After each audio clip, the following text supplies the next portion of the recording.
Boa Nova, capítulo 21. A lição da vigilância. Aproximando-se o termo de sua passagem pelos caminhos da terra, reuniu Jesus os 12 discípulos, com o fim de lhes consolidar nos corações os santificados princípios de sua doutrina de redenção.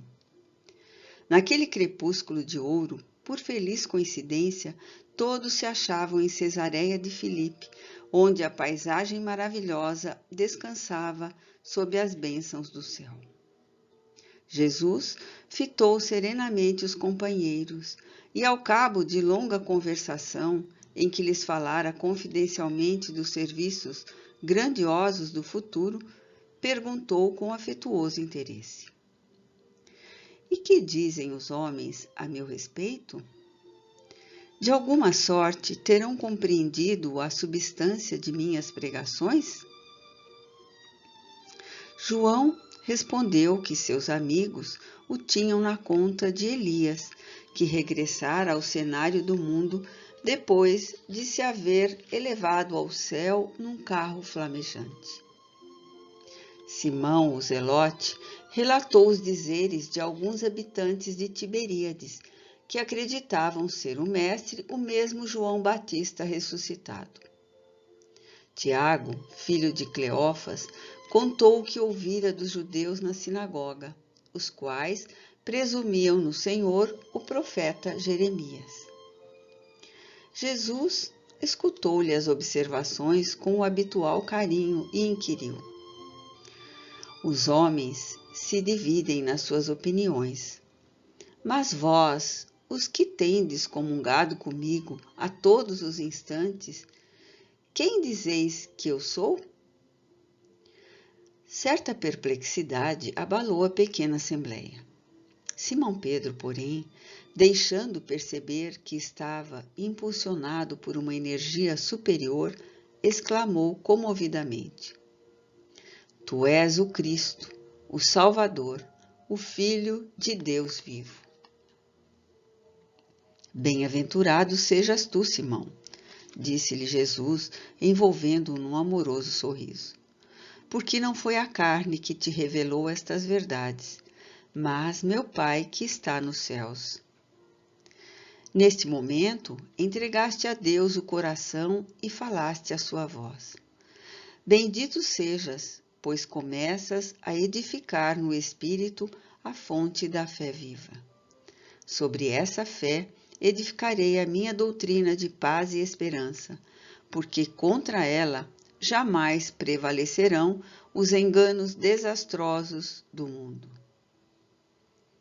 Enquanto Simão sorria, confortado com o que considerava um triunfo espiritual, o mestre prosseguiu esclarecendo a comunidade quanto à revelação divina no santuário interior do espírito do homem, sobre cuja grandeza desconhecida o cristianismo assentaria suas bases no futuro.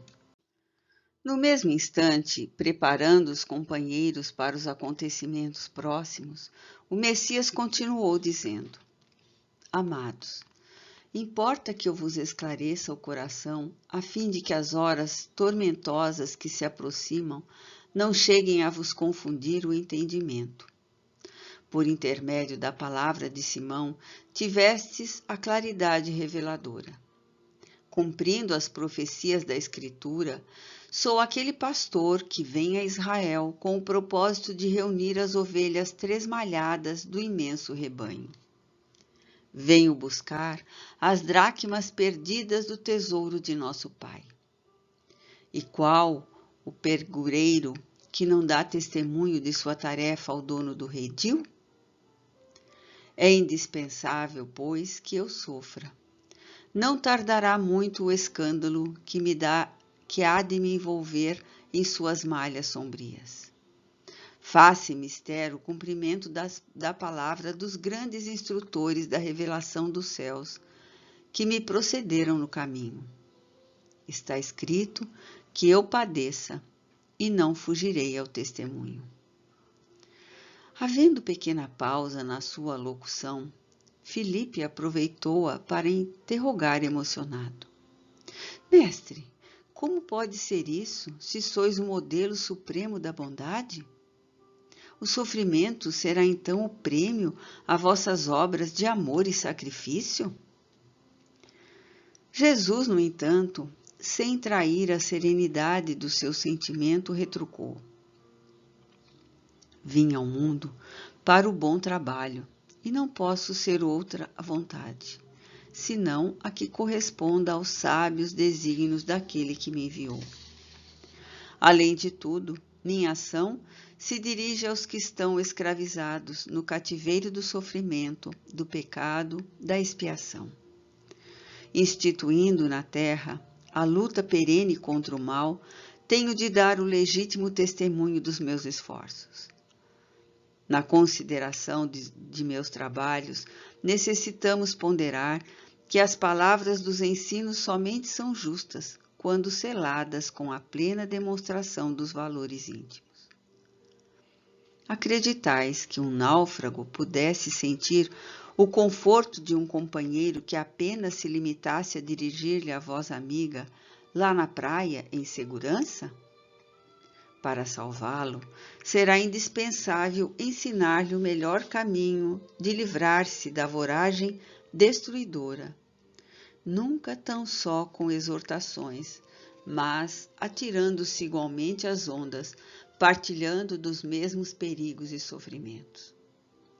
O fardo que sobrecarrega os ombros de um amigo será sempre mais agravado em seu peso, se nos pusermos a examiná-lo, muitas vezes guiados por observações inoportunas.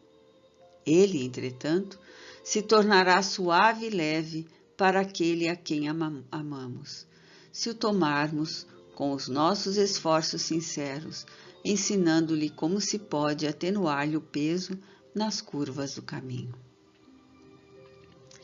Os apóstolos entreolharam-se surpresos e o Messias continuou: não espereis por triunfos que não os teremos sobre a terra de agora. Nosso reino ainda não é, nem pode ser, deste mundo.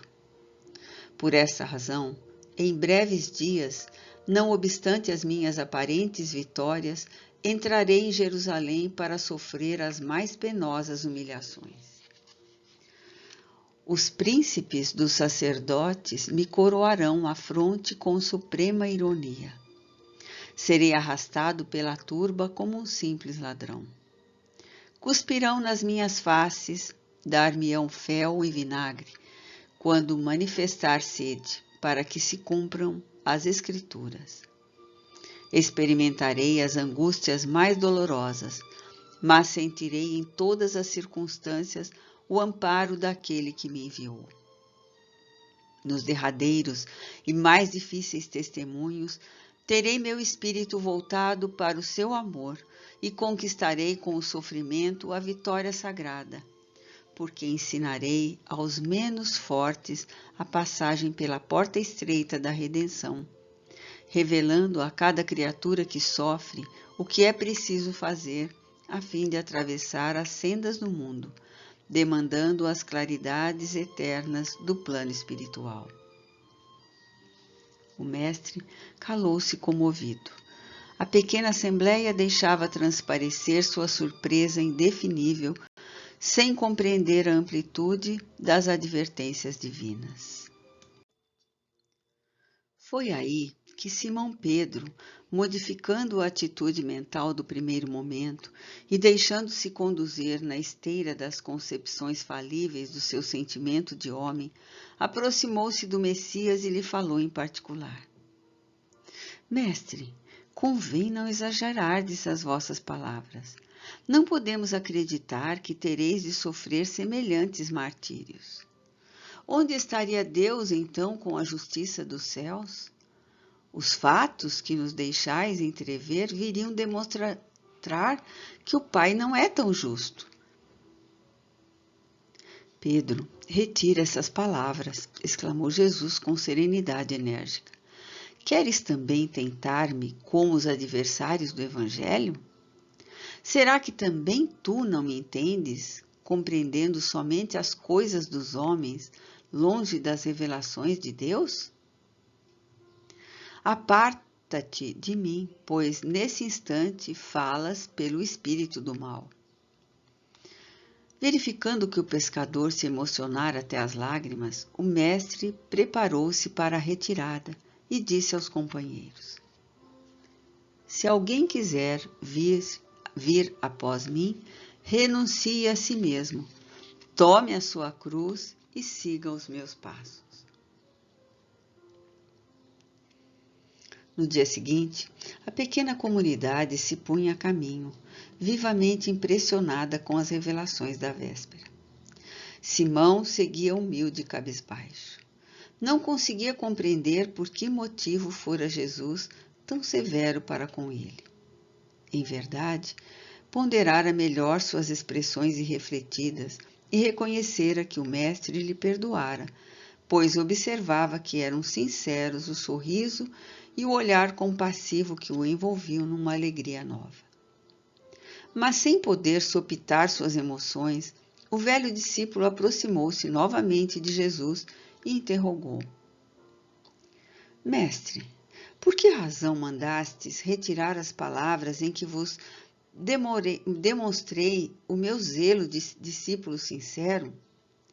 Alguns minutos antes, não havíeis afirmado que eu trazia os companheiros à inspiração de Deus?